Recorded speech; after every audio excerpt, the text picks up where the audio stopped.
almost New Year. 2020 is almost over. I know. We have like another 24 hours or something like that. No, 36. I don't know. Depends on where you live in the world, I guess. The time is a circle. Who can tell? So I see you're ready to beam yourself up to the 21st. Oh yeah. This is a Christmas gift that nice. I've wanted one of these ever since I was a kid. But finally, this was the year I finally got one. Well, hello all. I'm Eric. This is Adam. Hello, welcome to Rubber Duck Engineering. Yeah, episode 28, I think we are tonight. I'll make sure it's right on the title when we publish. We're doing some holiday specials, as you can tell by our festive apparel. Tonight, we're continuing our ecosystem adventures. We started a little ecosystem project. We made an important change to the rules of the show last week. Previously, we only coded on screen. And after intense negotiations, Adam let us... You can watch the negotiations. They happened live on the last episode. By committee, we moved to new rules where Eric was allowed to code not when the show was going, which was good because it allowed me to pour my hobby efforts into some fun stuff. I took a peek at the code, and it seems like you've really added a lot. It looks to be fun. So should we recap what this ecosystem simulation is about? Yeah, basically I watched a YouTube video, like 3 months ago of showing someone doing a beautiful ecosystem simulation, and we attempted to replicate one last week. Go ahead, sorry. Oh, so my understanding is that there are plants that sort of spawn autonomously, and they're rabbits or prey or whatever we want to call them that wander around and try to eat the plants. That is correct. And that's as far as we were in last episode. But that was so last episode.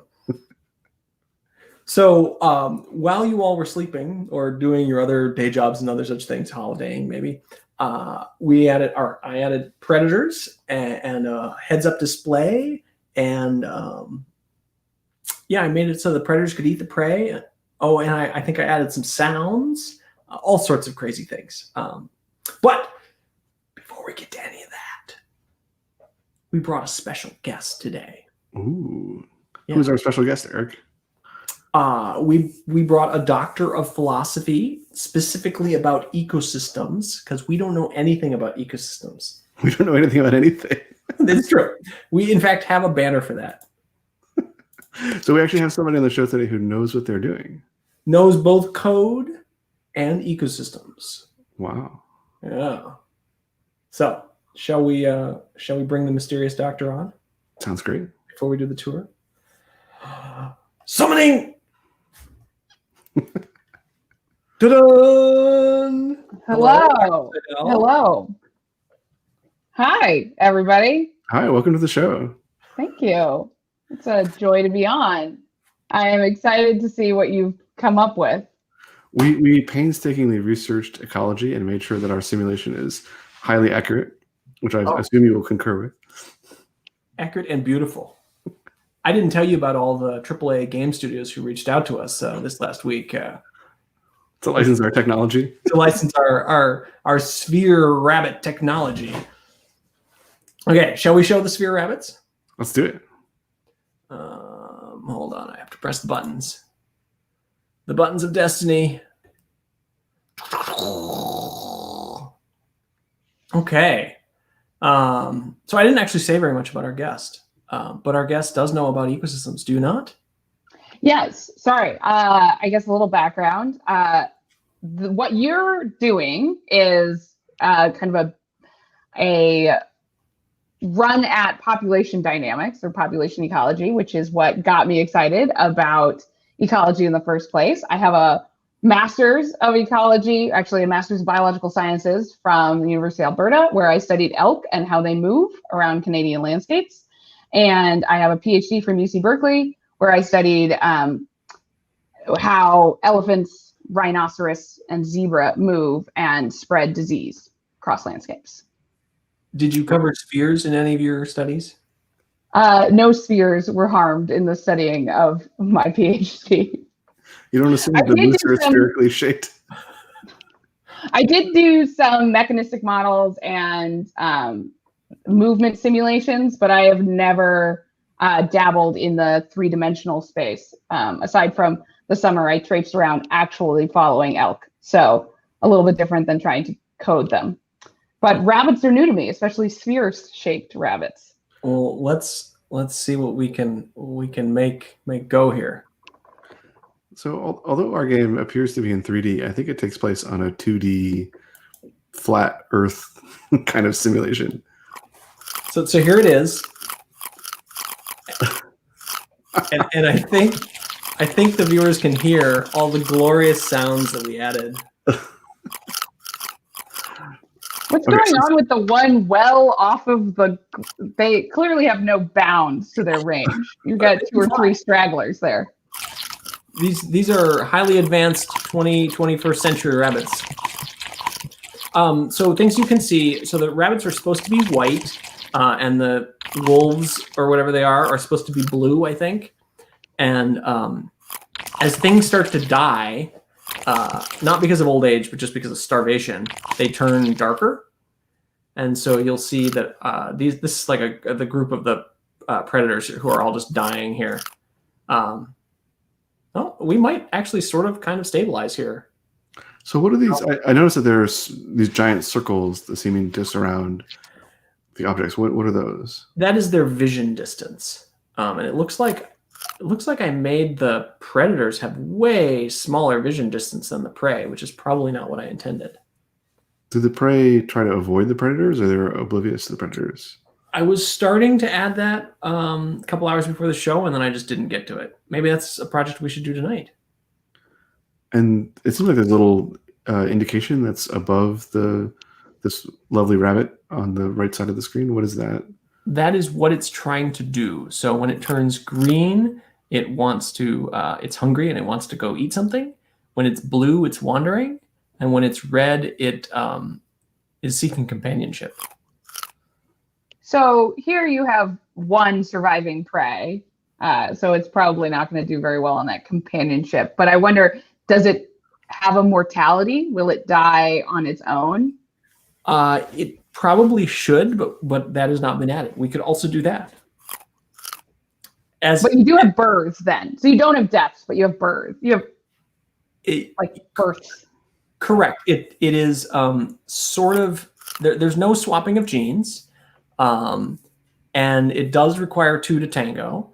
Although if both are in the mood, you get twins. Because it is an independent process. If one is in the mood, you just get one instantly. If both are in the mood, you get 2 instantly. So this is a highly advanced simulation. Yeah, that's definitely how you get twins in nature. So I feel like our ecology is a little unbalanced. Like we ran the simulation a couple times in the green room, and it sort of ended up in the same state here, where there was one prey, and then the plants kind of go crazy. Yeah, or often you'll even just get to 0 prey. Yeah, but go ahead. I was just going to say, so as I kind of alluded to, you're making a basic ecosystem here, a little food chain where you have your rabbits who are eating your plants and your wolves or whatever are eating your rabbits. And often when we're like the first we introduce population dynamics when teaching ecology is Lacta Volterra models, which are just a system of different ordinary differential equations to kind of solve for stable equilibrium. So they've been used a lot to research similar to this, hare and lynx. There was a lot of data that used to be collected by the Hudson Bay Company, fur traders. And it's this huge longitudinal data set that has had a lot of studies on it for this sort of like prey and predator cyclic nature, because often species will be seen, or at least in theory, in mathematical theory, you'll find a cyclic stable equilibrium, because what you're seeing here is if predators find enough prey, they will explode their populations, and that will drive down the prey populations because they eat too many, which will kill off predators, which will then expand the prey populations. And so this is like there's been all sorts of expansions off of the Laka Volterra models, but that is kind of where initial studies of this sort of behavior is done, and has been done, and where you can start to ask questions about density dependence and logistic growth and or like reproductive strategies. And yeah, there's all sorts of ecological wormholes we could go down. That made me wonder, your predators, like how are they defined? If there is more prey available, do they reproduce faster? Is their reproduction exactly the same as your prey? So this is the predator code. I feel like there's something missing. This is not enough code to be a predator. The actual code is all shared between the predator and the prey and is in this animal object, which is very simple. It's a little longer because I did a very sort of hack and slash refactoring effort to turn the prey class into an animal class so that I could then share between. And you'll see actually I added this like right before showtime where I'm trying to move towards this scriptable object, which is this cool feature that Unity has. Whatever, we'll get into that next episode maybe if we keep into this. But yes, to answer your question, they reproduce the same exact way that the prey do. There are things that we can configure. So if we go to our prefabs, which are like our saved objects, or like template objects, you can see some of the things that we can configure. So like the gather speed on the predator, or the wander speed. Yeah, I don't know why. I think we just set these sort of blindly. These are not the same as the prey. These are actually quite slower than the prey. If we taught the prey how to flee, I suspect they would always get away from the predators, and the predators would die. Well, I wonder if we could try to like adjust the parameters of the model somehow. So, I mean, I feel like our ecosystem crashes pretty badly now. So I wonder if there's some way that we could use the theory that Dr. Seidel was talking about to help us balance our ecosystem to a more sustainable state. Yeah, like if you only had one lever to pull, what do you have a sense as to which you'd pull? Dr. Seidel? To achieve what end? Like stability? Yeah, to get towards stability. Yeah, I feel like when we run the simulation now, it often everything dies out except the plants, which I guess is nice if you're into plants. But I was kind of hoping that maybe all three populations could coexist somehow. Yeah, I think you want to, in order to keep everything balanced, you'll probably want to adjust the predators. You want to adjust the predators so that they are strong enough or conniving enough or fast enough to keep the prey populations in balance. Although what you're seeing is that the predators do drive the prey numbers down, and you might find one that like escapes the predator. It hides away far enough, and then it can slowly eat around, but it's not enough to keep the plants in balance. And I think one of the things that your system doesn't have is the ability for more than, so it's, you're seeing that usually the predators kill off the prey or leave just one. This may be part of the problem. We have a 10-second cooldown on prey reproducing, and we have a 5-second on predators. It allows the predators to explode pretty quickly. Well, anyway, sorry, you were saying, and I did not mean to interrupt you. Yeah, I mean, I think just in general, I would start trying to make the predator and prey more in balance. See if you can keep those for longer. The other thing you could do, I don't know how large this system is and how you could reduce the vision area to effectively make this space larger, which would allow for more prey to be able to successfully hide out from predators. And then you might get the ability, because it's very rare, right, that a predator will be able to eat its prey all the way to extinction. I mean, it happens, but in a balanced system, there's enough places for prey to hide out or to out-survive that not just one will survive, and thus they'll be able to reproduce in the next year. And so reducing the ability for predators to be able to kill off every single prey is going to be important. So I'm just going to turn off sounds. I heard what you said. I'm going to turn off sounds, if that's okay with everybody. I could Yes, make it thank you. fancier, but Okay, so maybe we should try to make the. I saw you adjusted the sight vision radiuses, which seemed like what Dr. Saito was suggesting. I think maybe increase the reproduction cooldown for the predators. I mean, so I did for both of them. They both now have a 10-second reproduction cooldown. And oh, by the way, I can speed up the simulation. That was one of the other things that I added. and So what they is have the it? same sight radius now. And what is the initial condition on the? Like how many predators and prey and stuff do we start with? That's a good question. I'd have to look. This class is a whole bunch of copy pasta, but we could change these. I don't know why they're not public. So we could set these to public, and then we could futz with them. Do you have like opinions? Do either of you have opinions as to how we should set these? I'm just curious, like what a typical predator-prey ratio might be. So I'm really rusty on this stuff, but I want to say 10 to 1, 10 prey to 1 predator would be like a pretty like basic starting place for a simulation like this. Yeah. It's really funny that you're working on all of this, because it's something that I was really excited about. I really believe that these sorts of simulations is the reason I went to grad school, and yet I didn't really study matrix models or density dependence in my PhD, so I'm a little rusty on some of this. Well, I will remind you and our viewers that we have no idea what we're doing.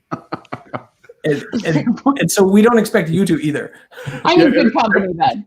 Everything you're talking about sounds very sophisticated with matrices and equations, and we don't have any of those. We just have spheres wandering around a grid.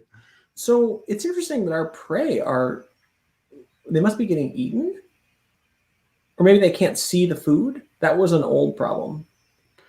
I think the vision radius on the prey we should keep large, because we definitely don't want the prey not to be able to find the vegetables. Right. We can also just crank up the vegetables. Like the vegetables are. Yeah. Okay. We can turn back up the.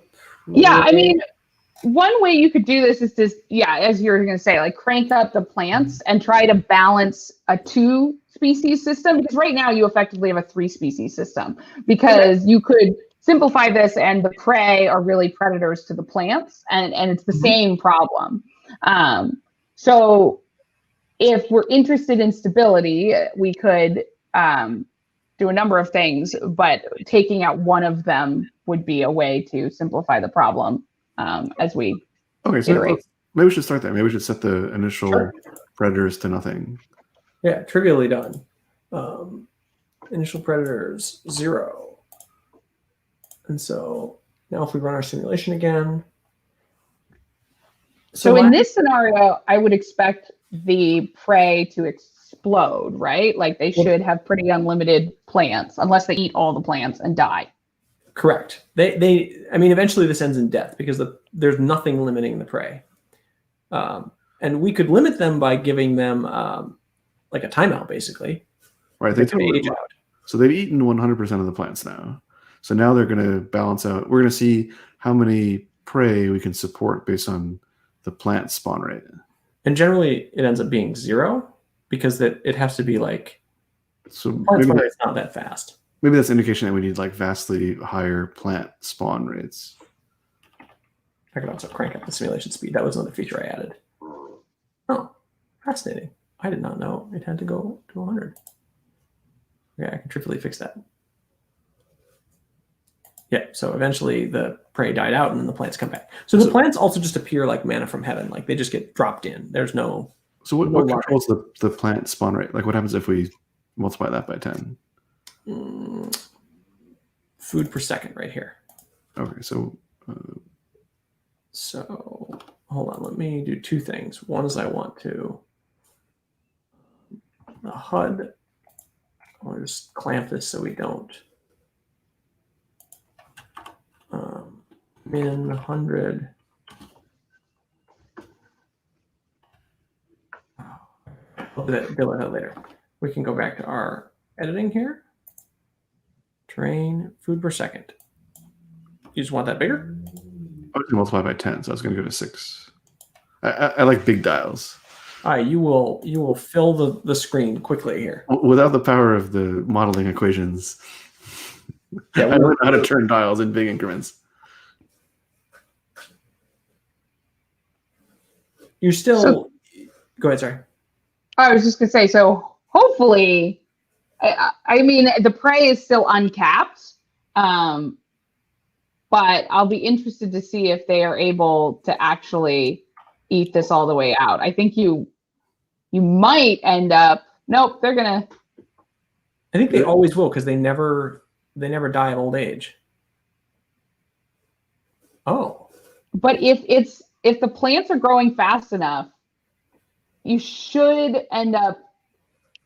My intuition is that you should end up in some sort of density dependence where you end up at a pretty stable level of prey because it's balanced by the rate at which your manna from heaven appears. Your intuition was correct. Look at this. Stable at 80. Okay. So then you get to do like, ooh, maybe I want to simulate some sort of perturbation on this ecosystem and some act of God and see if I can disturb, because ideally they will always come back to this stable point because it's in this theoretical space, it's controlled by the rate at which the food arrives. You want like a smite button? You want to like smite half the prey? Yeah. Like a lightning strike, an earthquake. That's trivial to implement. Let's do it. Like, come on, we need to be able to smite the prey. Do they need to explode when they get smitten? Smoted? Maybe just make them disappear for now. But okay, let's add a smite key. That's amazing. That I did not expect them to go stable here. Okay, so we need a smite key. I guess we can handle it here since this is where we're doing it. This is a terrible place to put this. Void smite. How much do you want to smite? 50%. Okay. Whoa. Is that too much? That'll be fun. No, I think it'll be fine. It'll come back. They'll explode, and it'll just Yeah, I kind of wish you had like a little graph of population over time, because what you'll see is like these big wavelengths that like should balance out. Oh, like we smite it, that'll then create a boom and a bust and a boom and a bust. Right. Like if you kill off 50%, then the plants are going to explode, which means more predators will survive for a little bit long, or prey in this case, rabbits will survive for a longer period of time. And then they will eat all of those down. The tricky thing with this smite button is that you may be able to destabilize the population enough that it will go to 0 with some frequency. Like if the boom is too high, that it'll bust too low and wipe out. Yeah, I mean, you're basically adding some stochasticity to the system, which is just going to result occasionally in the death of your system, but that's all right. Dr. Barth, do you remember the syntax here? You may need a cast of some sort to tell it that you're going to get out an animal object as opposed to like it doesn't know. It just thinks you're getting a generic game object. Oh, I meant more this. Oh, that looks good. 4 in. Is that valid? Yeah, I don't know. Why not? Is it mad? 4 each. Oh, 4 each. Obviously. C-sharp. This is the joy of not knowing anything about the language that you're using. Don't make me show the banner. I bet if we do a game, no, I should be able to do this. Var game object, right? And then we want. Oh, you need to get the component, right? Yeah, get component. Oh, wait, auto completed. So this is not so much smiting. This is like God coming down and eating. Yeah, I mean, that just seemed like the way to do it. That makes sense. Not valid. Yeah, fine. You want parentheses. I get it. Can I not spell? You've never been able to spell. Yeah. E-A-T. What? Ed? I don't know. How do you spell edible? I don't know. Edible is E-D-I-B-L-E. I'm coming in on my editor. I got to do it. Oh, you did it. Unreachable code detected. Oh, that's fine. Okay. I deleted your blank line, man. Thank you. I appreciate you saving us. I'm like, the hat is not staying on. It must be because it's after that holiday. If input. Oh, what is the smite key going to be? Oh, S for smite. Oh, okay, that makes sense. Smite. Okay. It really needs explosions. You got totally doing an else if here. You don't want to be able to both turn down the timescale and smite at the same time. Oh, I see. Okay. I was kidding. No, I'm just giving you a hard time. Okay, let's try it. I'm excited that we reached stable equilibrium. All right, so here we are. Okay. Let's turn it down so we can actually see this smite work. S. Whoa. 30. I smited twice. And they came back. Oh, they went over. Like a little boom in the plants. No, there was a boom in the prey too. They went up to 100. Yeah, it should come afterwards. Right. So you see the boom in the plants first, and then a subsequent boom in your prey, and then you return to equilibrium. I agree. We need graphs. That's awesome. Okay, can we add the predators to the system? Yeah, I think that's the next step. Now that you have a 2-layer system that you know is in balance, it's a lot easier to try to pinpoint what is wrong with balancing the other two. Okay. Can I turn off those vision radiuses?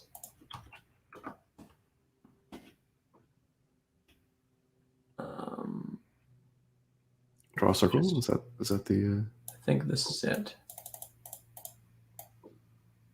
Oh, add site radius. Add site. I could key down or something, but whatever. Okay, so now we're also adding back predators. That's our other thing. You'll see, Dr. Sadel, that sometimes we use the editor, like the big boys do, and sometimes we have to retreat to Code Town because we know how to write code. Add predators. We're gonna start with 4. Did I not go big enough? I don't know. I think that's probably sufficient. You don't want them to kill all the prey before they.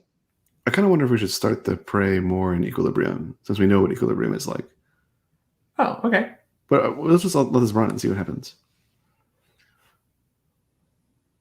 So the predators. I feel like the visualizations could be better here. You've got some room for improvement. Well, there are 30 predators, 40 predators. So now you're seeing them eat out all of their prey. See if they can recover. Okay, I'm going to speed it up.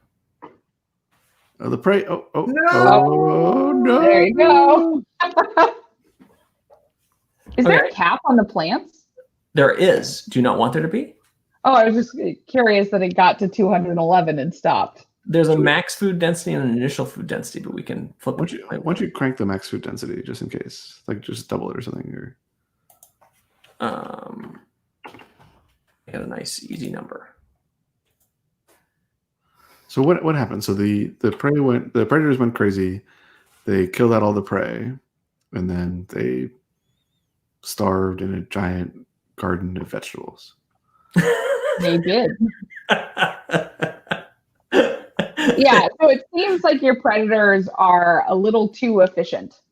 They're reacting to the growing number of prey by exploding, but they are then killing off there's nowhere for the prey to hide. So you could do that maybe with the visual distances that you have, could make it harder for predators to find prey, or we could add in the flee function you discussed. But some way you need to add in some biological realism for the prey to be able to get away from predators. Okay, so maybe reduce the site radius. Is that sounds like what you're That's suggesting? probably the simplest way to do it. Okay. So we're going to make them blind here. We'll have their sight radius.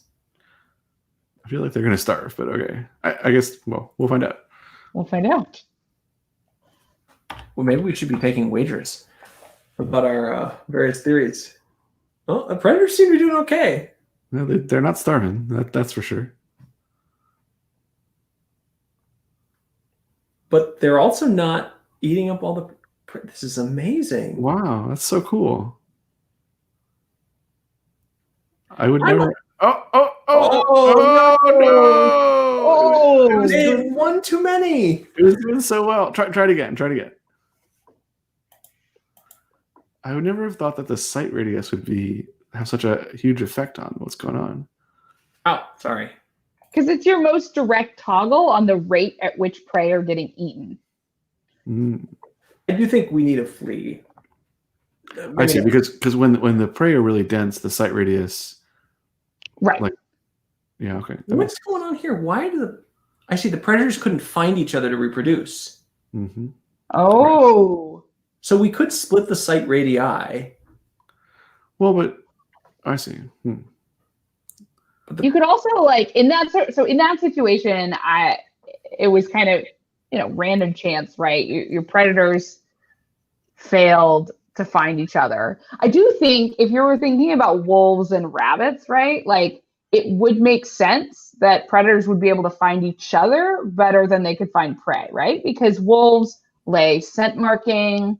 I can't actually remember how wolves breed, but say elk, right? They form harems in the winter effectively. And they know how to find each other is kind of the moral of that story. So we got into that situation again where... But now they exploded, right? We had two predators for a moment, but now we're up to 40.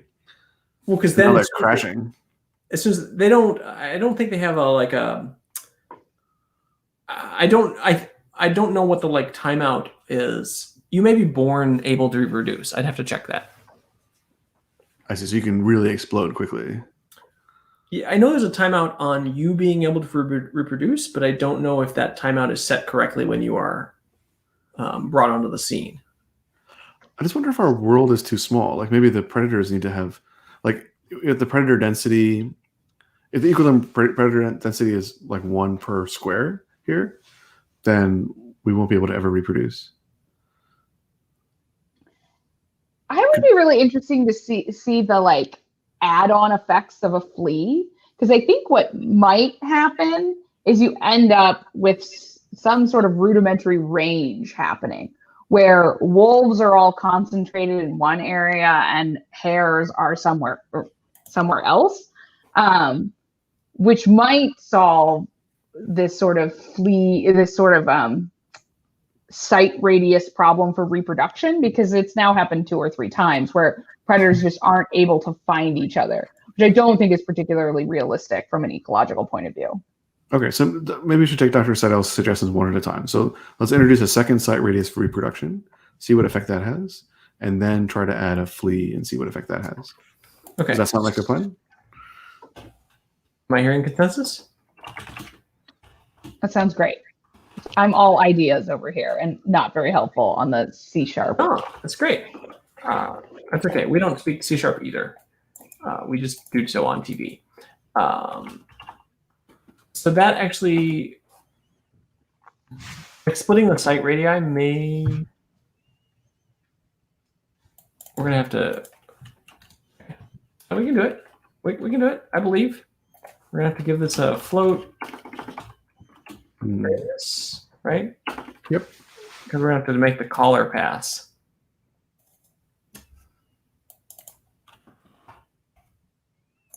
I can't spell. It hasn't been nearly enough singing this episode. Okay, so this one needs to be sight radius. And this one is reproduction radius. I'm going to rename sight radius to gather radius just to avoid confusion. Sure. That's okay with you. I thought about how to do flee, so I think that should be relatively straightforward. Yeah, renaming it will help us find all of the callers in case we did it wrong. Looks correct. Okay. So I think we can go set this in the editor.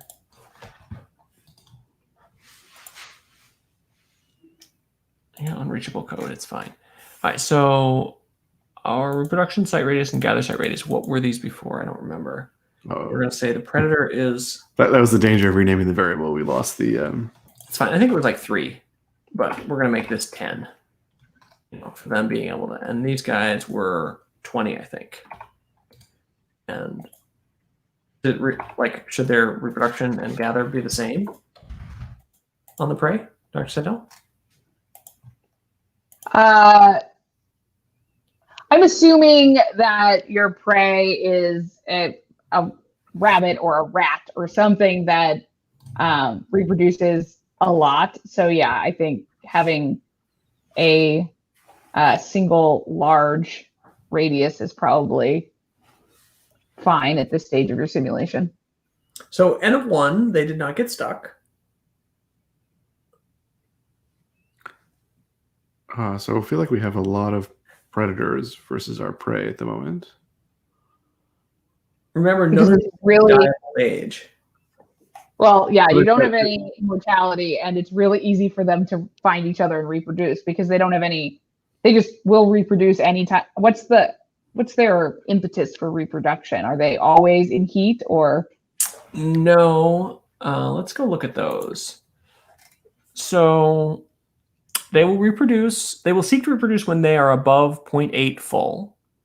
Oh, that's good. So they're full on a 0 to 1, and their reproduction cost is 0.6. So like it like puts them near starving to reproduce.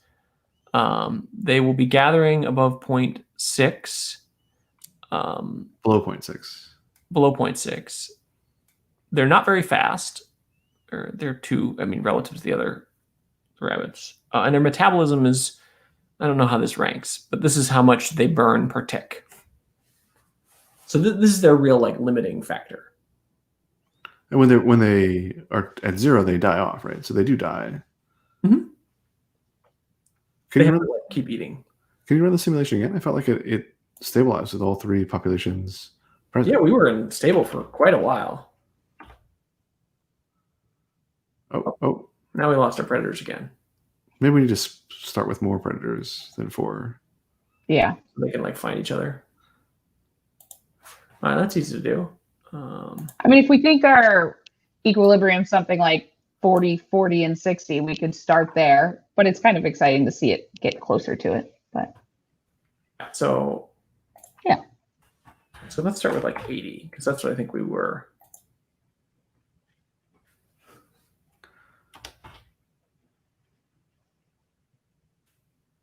Wow, that's a lot of predators. Whoa, so many predators. Oh, that's dangerous. The prey did it. They recovered. They were able to hide. Yeah. So this is known as something like the Ali effect. I'm forgetting exactly what it is. I could go on Wikipedia. But the ability for genetics or animals to hide and bottleneck in this way. And it's actually really bad for genetic diversity. But it is a known phenomena in this sort of situation. That's so fascinating. Hanging out over there. Oh, and the predators couldn't find them. They successfully hid from the predators. And now look at them like mowers coming up and eating all these plants. Well, the vegetables were hiding from them, even though the vegetables couldn't move or anything. I think we're dropping. And now you just have your prey and your plants in their own little equilibrium. And now they're all happy. Now they killed off all the predators. They're just gonna chill out here. Okay, I have a proposal, and I don't know if this is a good one or not. What if we raised the reproduce threshold for the predators? Because it seems like what's happening is the predators are booming a lot. They're reproducing a lot. Too. We also should check for that bug. When you are born, when is the next time you get to reproduce? Time can reproduce after. I see. There's like a right. So as long as so when you're born, you can reproduce. Maybe we should make you born with a reproduce cooldown set to. You have to go through your reproduce cooldown before you can reproduce. I think that'll definitely slow down the booming. And it may also help them survive, though, because they're taking a major hit with your reproduction cost, which is interesting because in biology, that's a pretty, while there are costs for sexual reproduction on both sexes, generally that sort of reproductive cost that you're highlighting there of birth it's a sexually dimorphic characteristic, right? Like female animals have more of a cost at birth, where male animals like male elk, for instance, they have a huge metabolic cost in like growing their antlers to attract and fight. So it's just kind of, there's a difference in when that cost is. You could have more complexity here, but you're doing great. I really enjoy watching the plants grow in one corner and then everything go like mow it down. So we also could change the perspective trivially. Like, we're in 3D here, right? We can do anything we want.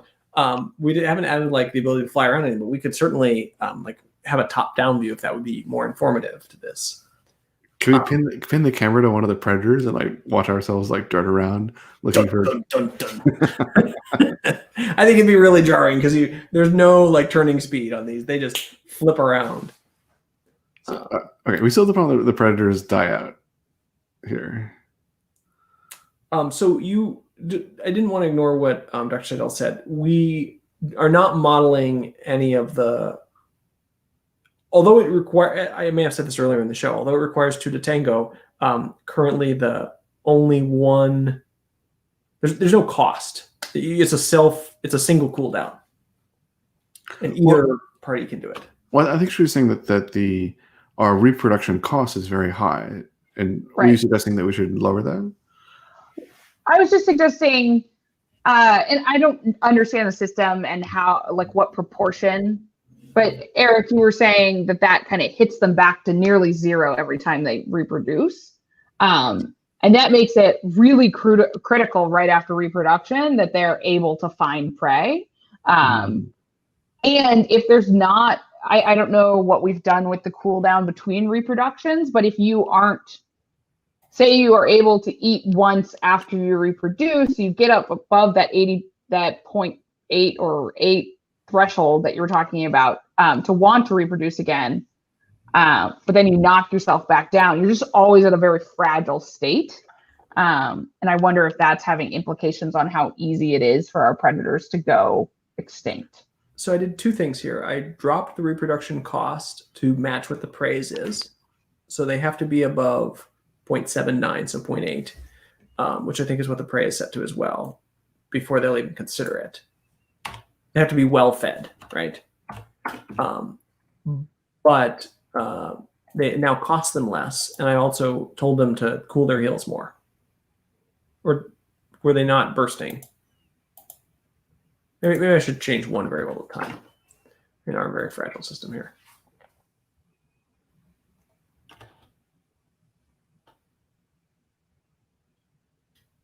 So this is with reproduction costing them less. So they're less likely to starve right after reproducing. And you adjusted that both for the predators and the prey, or just for the predators? Just the predators. Okay. It now matches what the prey's was. Oh, I see. I mean, N of 1 would tell us that was part of our problem, was that the predators were dying. Well, we're all. We ate all of our prey. This seems like the predators are in a very like tight range of either eating up all the prey or disappearing. Like, is that a normal kind of ecological situation? Yeah, I mean, in the mathematical models, like there are stable equilibrium points, and like it would be, they're fairly small, like precise points in terms of the rates at which you die or you eat your prey. And so like we're with a hammer kind of chipping away towards finding how we can parameterize the system to be stable.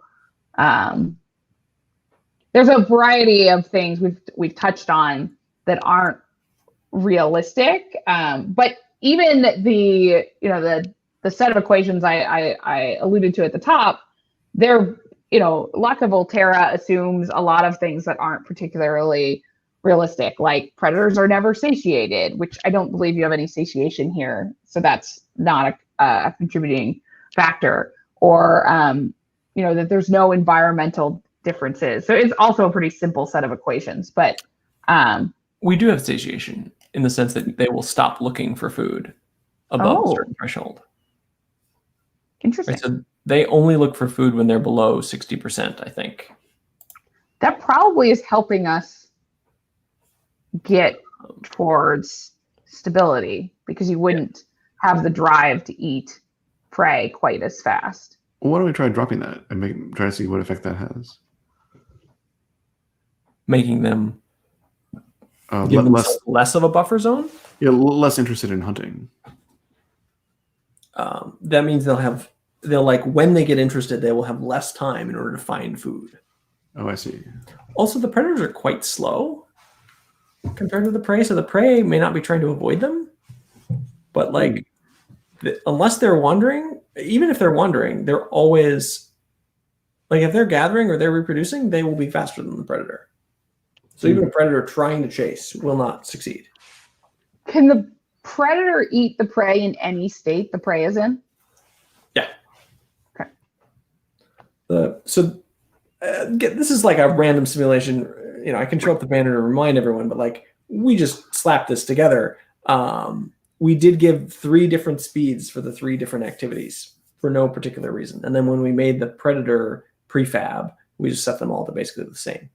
They're these little 0.2s or whatever, because I use the little dial in the editor as opposed to setting them to nice integers.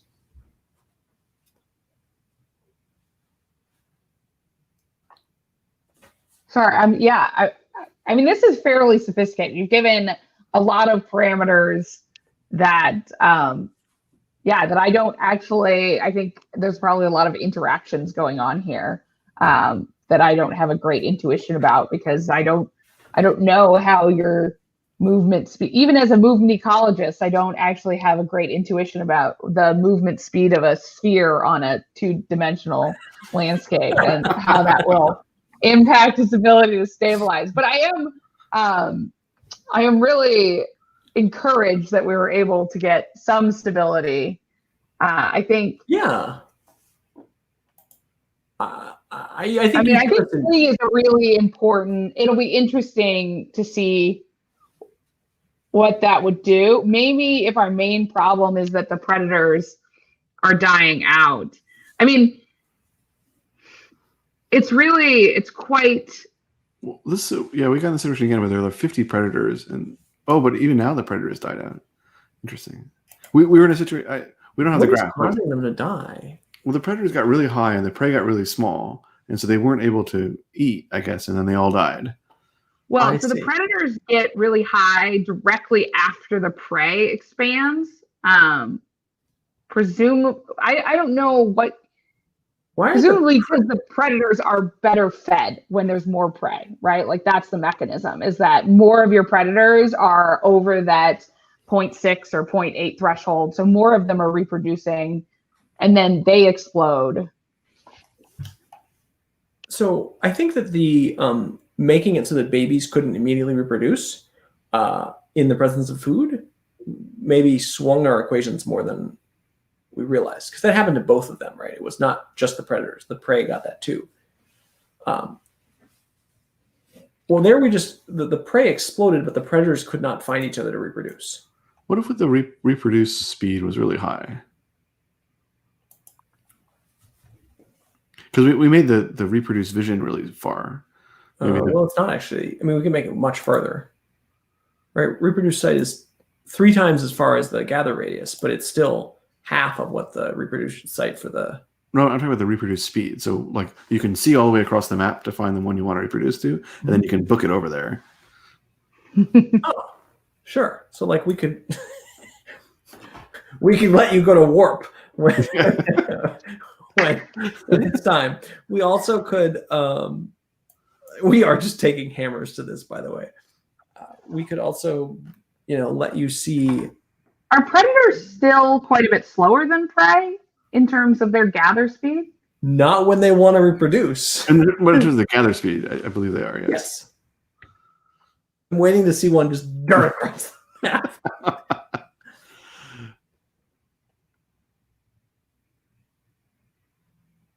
I also think that we're probably not actually going to get to a perfect balance here.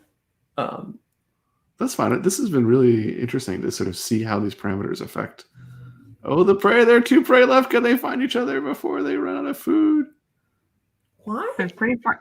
See, the predators didn't find them. I feel like some amount of attract, like you're close to it with the reproductive site radius. Oh, they had twins. They were both well fed. They're gonna do it. They're gonna do it. Yeah. You mean they're gonna kill themselves? Oh no, they're gonna find. We know the plants and prey can be in balance before we hack the system altogether. But yeah.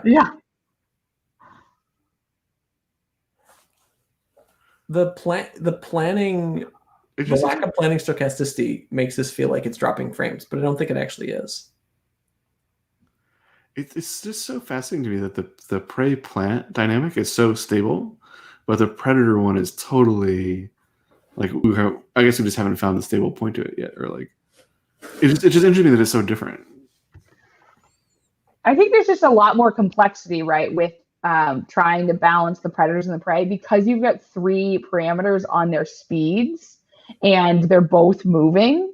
There's just a lot more to balance there. With the plants, they're showing up randomly, which helps with their stability, right? Like the prey can't just hunt them all down to one corner and eat them all because they're gonna show up randomly somewhere else. So that's another idea that I think popped into my head, but is probably too complex at this stage. Is you could have emigration and immigration. So you could say oh, maybe a wolf just shows up from right field every now and then. And that, we're getting closer. I'm starting to think about metapopulation models and how you balance populations across lots of different fragmented landscapes. Yeah. But that's one way where your predators could recover because, Sally and Bob moved in from next door. And so that sounds great. We just put a spawn speed. Yeah, trivial. Spawn a pair of predators every, I don't know. Is it a pair or just one? Well, if you just have one, it's gonna won't be able to mate. It will be very sad. So, as Adam said, it's trivial for us to add random spawning of predators. So, okay. You want next predator spawn? Where is this? Quote, next predator. Should we do the prey also, Dr. Seidel, or just the predators?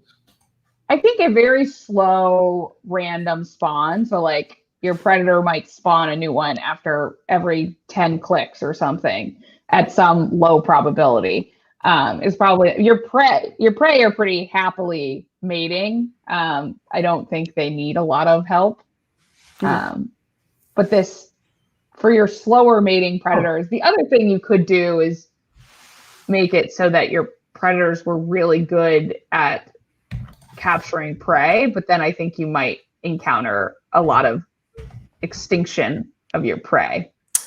So let me make a suggestion because we're down to our last, say, 5-ish minutes. I don't know that we're actually going to get a lot more code working, but maybe we should brainstorm what sort of things we should walk into next week with. Right, because I don't know when we might see you again, Dr. Seidel, and it's a mystery to steal a little bit more of your time while you're here, and maybe get some suggestions to things you might want to see added to this model, were we to continue down this road. I think some spatial awareness of the of each of the species to themselves, and then so inter and intra species awareness. So like, I think wolves should be attracted to other wolves, or like they should, maybe you can have packs to these predators, like they travel in packs or that sort of thing. Like that could be one direction you take it.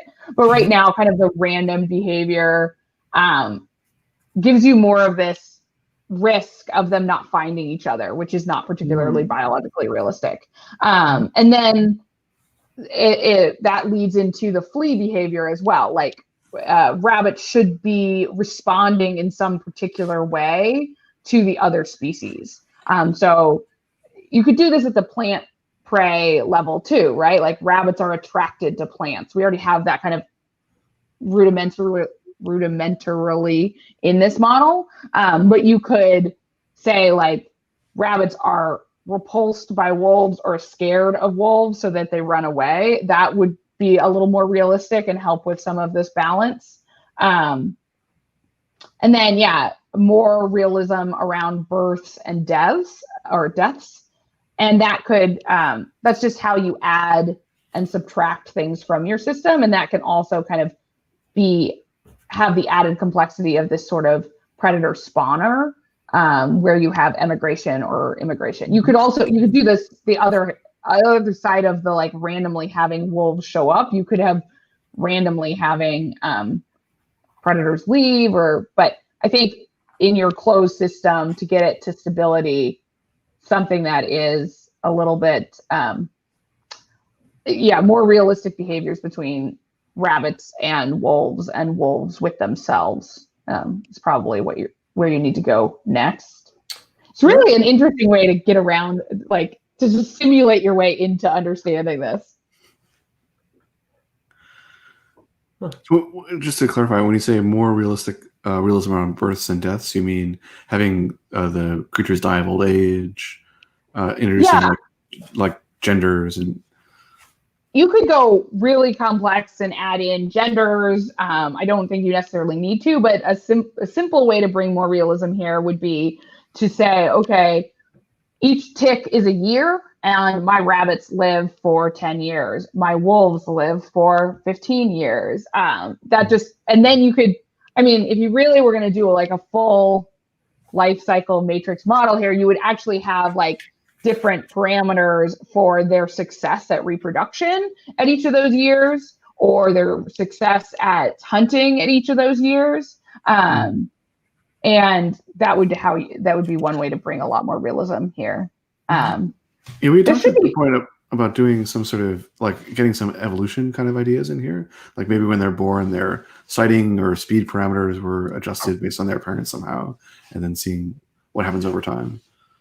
Yeah, that would be really exciting. Make this real, like a whole genetic thing. Because what you'd end up seeing all those times that you have boom and bust is that like your whole population, like maybe you have a recessive gene of like blue eyes, like you might lose that entirely, or you might end up with purple rabbits, or you could do some interesting genetic experiments here as well.